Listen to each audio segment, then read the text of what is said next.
Kamu masih nulis buat catatan keuangan secara manual? Iya, aku emang udah biasa nulis manual gini. Emang kamu nggak tahu ya? Ada sistem buat catatan keuangan digital. Emang ada ya? Ada dong.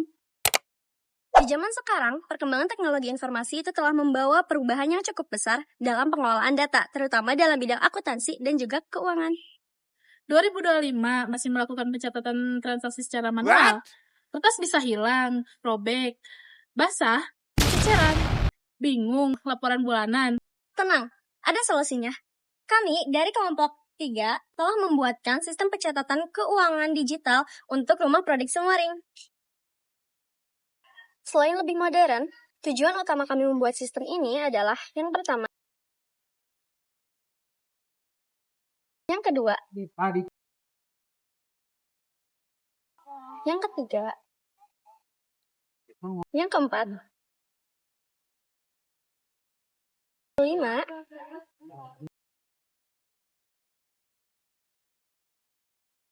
Assalamualaikum warahmatullahi wabarakatuh. Di sini saya Fitri Nur Aisyah ingin menjelaskan hasil wireframe yang telah kelompok kami buat. Nah, untuk di halaman pertama di sini ada tampilan layar kosong. Ini tuh untuk ngasih jeda loading singkat sebelum user diarahkan ke halaman branding awal aplikasi. Nah, selanjutnya kita bisa ke halaman branding awal aplikasi. Tampilannya seperti ini, menampilkan sebuah logo Moring Rawson. Setelah itu akan transisi secara otomatis ke halaman berikutnya. Nah, di halaman berikutnya ini menampilkan logo Moring Rawson dan tombol login.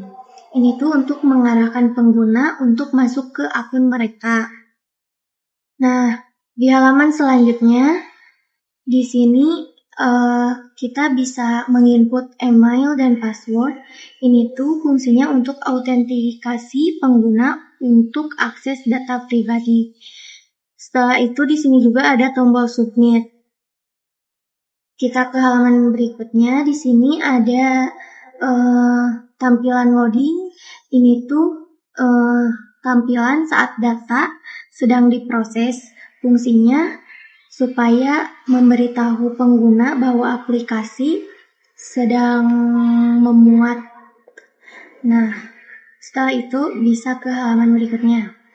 Di sini itu menampilkan data aktivitas transaksi terbaru. Fungsinya menyediakan ringkasan aktivitas terbaru keuangan pengguna dan di sini juga ada tombol tambah transaksi. Nah, untuk selanjutnya di sini ada catat transaksi. Nah, untuk catat transaksi itu tempat pengguna mencatat pemasukan dan pengeluaran. Nah, ini adalah halaman pemasukan. Di sini kita bisa mengisi tanggal, bulan, tahun, terus ada sumber, terus varian rasa, harga, total, dan keterangan. Di sini juga ada button simpan. Jadi kita bisa menyimpannya. Selanjutnya akan disampaikan oleh teman saya, Hani. Oke, di sini akan dilanjut sama saya, itu Hani. Aku akan menjelasin bagian yang selanjutnya atau halaman yang berikutnya, yaitu daftar transaksi. Nah, di sini ada halaman daftar transaksi. Di sini ada pemasukan, ada kategori pemasukan dan pengeluaran. Kalau misalkan untuk bagian daftar transaksi yang ini, yang pertama itu ke pemasukan dulu. Nah, di sini ada jumlah untuk pemasukan, penjualan, jumlah Rp50.000, dan di sini juga ada tanggal dan waktunya. Nah, ini tuh itemnya tuh bisa diklik untuk melihat detail atau misalkan bisa diedit juga. Nah, ini tuh tujuannya tuh untuk memudahkan pengguna untuk melihat histori transaksi dengan jelas dan rapi juga. Nah, untuk bagian selanjutnya itu ke halaman catat transaksi. Nah, ini tuh fitur utamanya tuh ada form info transaksi baru ya, di sini ada pengeluaran dan pemasukan. Nah, kalau ini tuh untuk bagian pengeluarannya. Ini juga ada biasa tanggal, bisa masukkan tanggal. Di sini ada sumber, ada jumlah pengeluarannya berapa. Di sini ada harga, dan juga ada total pengeluarannya berapa. Nah, di sini ada keterangan. Nah, untuk keterangannya tuh bisa pakai atau enggak ya. Terus di sini ada button simpan untuk menyimpan transaksi yang udah kita masukkan. Nah, selanjutnya di sini tuh ada halaman daftar transaksi khusus pengeluaran. Di sini ada pengeluaran dan pemasukan. Cuman yang daftar transaksi yang ini itu untuk pengeluaran. Kalau misalkan di halaman sebelumnya, yang ini tuh untuk pemasukan. Nah, kalau misalkan ini yaitu untuk bagian pengeluaran. Di sini ada pengeluaran pembelian bahan baku. Nah, di sini ada jumlahnya berapa dan secara tunai dan juga ada tanggal sama waktunya. Nah, selanjutnya di halaman berikutnya, di sini ada laporan keuangan. Nah, itu tuh menggunakan pie chart ya. Jadi fitur utamanya tuh ada grafik pie chart. Nah, di sini ada laporan keuangan real time atau bulanan. Nah, di sini itu bagian yang kategori real time. Kalian bisa masukin tanggal, bulan, sama tahunnya juga. Nah, untuk grafik pie chart ini, untuk di bagian sini itu untuk pengeluaran, dan di bagian sini itu untuk pemasukannya. Jadi ini tuh visualisasi data keuangan agar lebih mudah dipahami sama dianalisis oleh pengguna juga. Nah, untuk di bawah grafik yang ini itu ada total pemasukan sama total pengeluaran. Di sini total pemasukannya berapa dan total pengeluarannya berapa. Nah, di bawahnya ada selisih saldo atau selisih laba sama. Nah, selanjutnya kita masuk ke halaman laporan keuangan yang bagian bulanan. Yang untuk bulanan, jadi di sini ada bulanan real time. Di sini sama aja sama yang halaman sebelumnya ya. Di sini ada bisa masukin tanggal, bulan, dan tahun juga. Di sini ada grafik pie chart. Nah, ini bagian sini itu untuk warna yang ini tuh untuk pengeluaran dan bagian sini untuk pemasukan. Nah, di bawah grafik yang ini juga ada sama ini total pemasukannya berapa, total pengeluarannya, dan selisih saldo, selisih laba. Nah, bagian selanjutnya, halaman selanjutnya, ini itu ada akun saya atau bagian profil ya. Jadi menampilkan data akunnya. Di sini bisa dimasukkan nama penggunanya. Sebelumnya kan kita nama penggunanya. Di sini ada Riza Febrian. Ada emailnya berapa, nomor teleponnya berapa. Terus di sini ada button untuk log out. Nah, selanjutnya kita ke halaman, yaitu di sini ada halaman logout atau konfirmasi ya. Jadi ini tuh kemungkinan ini adalah halaman loading atau konfirmasi untuk logout di yang ini yang akun saya sebelumnya. Kalian udah masukin nama pengguna, email, telepon, langsung kalian bisa logout. Nah, selanjutnya setelah halaman logout, kita akan masuk ke tampilan yang tampilan login yang awal ya, yang teman-teman yang sebelumnya, tampilan login yang ini. Nah, kita akan setelah logout yang tadi, kita akan kembali lagi ke tampilan yang awal. Oke, terima kasih.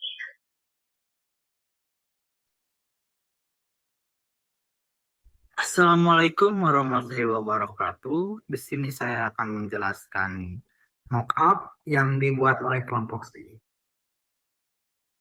Bentuk pertama-tama di sini ada login, terus ada register. Kita coba register dulu ya.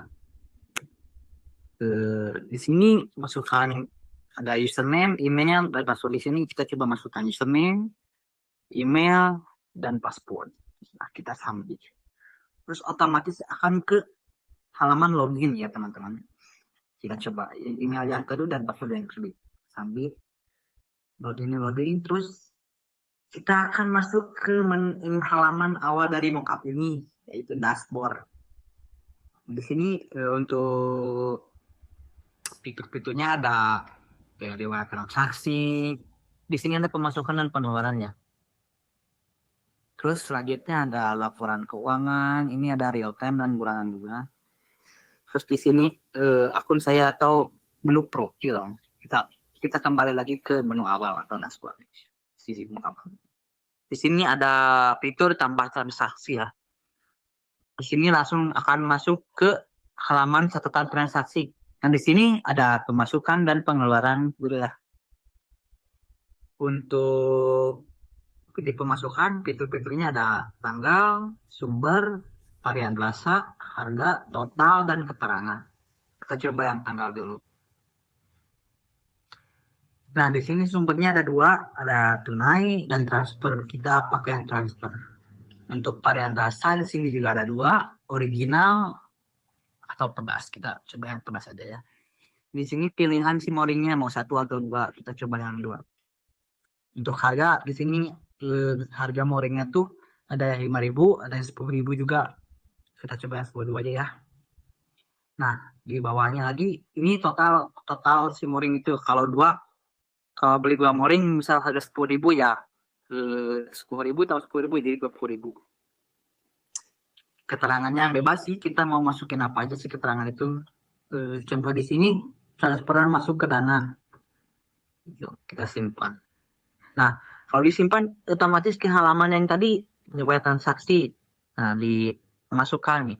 Bisa dilihat di sini di pemasukannya. Kita kembali lagi ke server transaksi.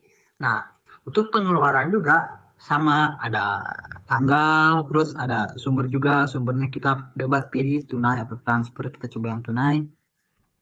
Nah, kita di bawahnya ada jumlah, kita pilih 5. Harga kita pilih bebas, pilihnya mana aja.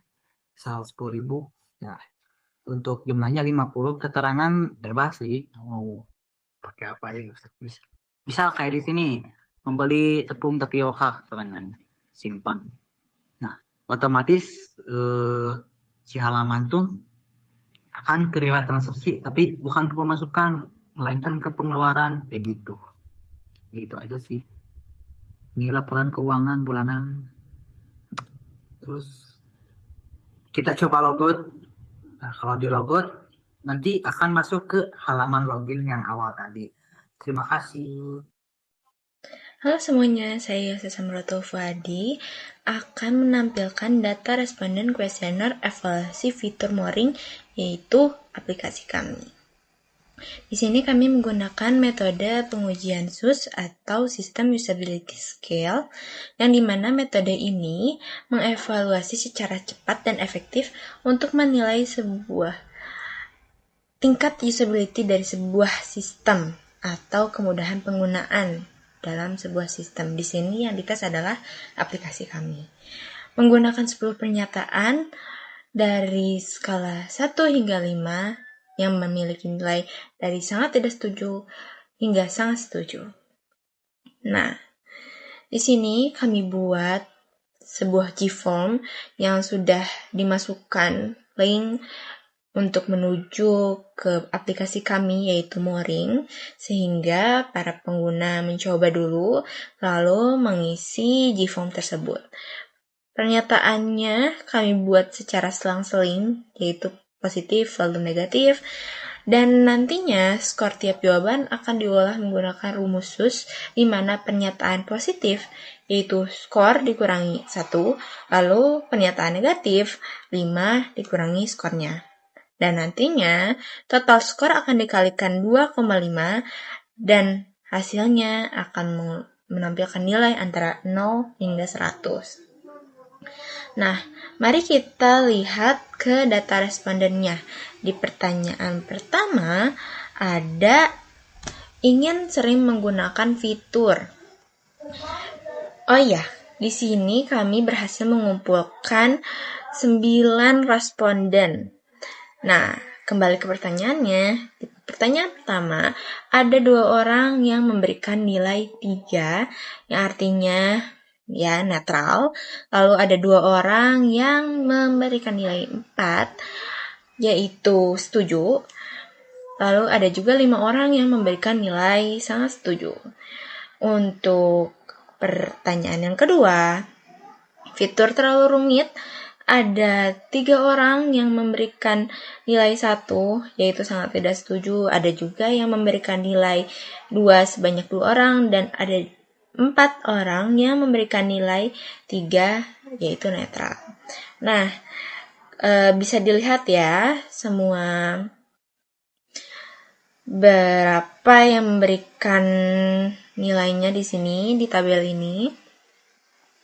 Akan lama jika saya sebutkan satu persatu, tapi kita akan loncat ke bagian penggunaan atau implementasi ke rumusnya saja. Jadi untuk pertanyaan yang pertama itu kan ada di yang memberikan nilai 3 ya, sebanyak 2 orang. Jadi skornya tadi 3 dikurangi 1 hasilnya 2, lalu dikalikan berapa banyak orang yang memberikan nilai tersebut, yaitu sebanyak 2 orang. Jadi hasilnya 4, lalu ada yang memberikan nilai 4 di sini. 4 dikurangi 1 sama dengan 3, dikali berapa orang di sini? Ada 2, yaitu 2 orang, sama dengan 6. Lalu ada yang memberikan poin 5 sebanyak 5 orang, artinya 5 dikurangi 1 sama dengan 4. 4 dikali 5 sama dengan 20, yang bila dijumlahkan totalnya adalah 30. Lalu untuk pernyataan yang negatif nih, rumusnya, di sini kan ada yang memberikan nilai 1, 2, dan 3. Jadi 5 dikurangi 1 sama dengan 4 dikali berapa banyak orang yang memberikan nilai tersebut. Di sini ada 3 orang, jadi 4 dikali 3 sama dengan 12. Lalu ada juga yang memberikan nilai 2, jadi 5 dikurangi 2 sama dengan 3 dikali berapa banyak orang yang memberikan nilai tersebut. Ada 2 orang, sama dengan 6. Lalu di poin ketiga, 5 dikurangi 3 sama dengan 2 dikali berapa banyak yang memberikan nilai tersebut, sebanyak 4 orang, sama dengan 8 bila dijumlahkan menjadi 26. Nah, setelah saya tulis dan hitung semuanya, memberikan hasil total skor 256 yang nantinya akan saya bagi dengan total respon sebanyak 9 dan menghasilkan nilai 28,44, lalu dikalikan 2,5 yang total finalnya adalah di 71,11. Nah, dalam metode SUS ini jadi ada rentang di mana kalau misalnya 100 itu artinya sangat bagus, lalu 85 sampai 100 itu excellent atau sangat bagus, lalu 70 sampai 85 itu good, lalu ada 50 sampai 69 sama dengan artinya fair. Sedangkan kalau kurang nilainya dari 50 nanti artinya itu hasilnya jelek gitu. Nah, sangat perlu diperbaiki. Nah, kembali ke penilaian tadi, setelah ditotalkan kami mendapatkan skor 71,11, artinya masuk ke bagian good usability. Nah, kami juga mendapatkan beberapa masukan dari responden. Ada yang mengatakan ini keren BGT, lalu the application is awesome, really keep on going buddies. Lalu ada juga yang bilang keren dan semoga lebih berkembang. Lalu ada juga good job, gak ada saran apapun, hehe. Saya sampaikan terima kasih kepada para responden yang telah menyempatkan untuk mengisi di form kami sehingga kami bisa melakukan metode pengujian ini. Lalu secara keseluruhan mereka puas, walaupun ya perlu ada penyempurnaan fitur-fitur tertentu gitu ya, karena masih bisa dilihat dari hasil analisis saya bahwa responden cenderung merasa percaya diri dan mudah menggunakan fitur aplikasi kami, tapi ada kekhawatiran juga bahwa fiturnya agak membingungkan ya, dan terlalu banyak hal yang harus dipelajari. Kedepannya kami akan perbaiki UI UX-nya, lalu mungkin akan menambahkan tambahan informasi mengenai fitur-fitur agar lebih mudah digunakan ke depannya, kayak gitu. Ya, saya sangat senang dengan hasilnya. Terima kasih sekali lagi pada para responden. Mohon maaf bila di video ini masih kurang kata-kata, agak belibet atau bagaimana. Semoga dimaafkan. Sekian dari kami. Wassalamualaikum warahmatullahi wabarakatuh.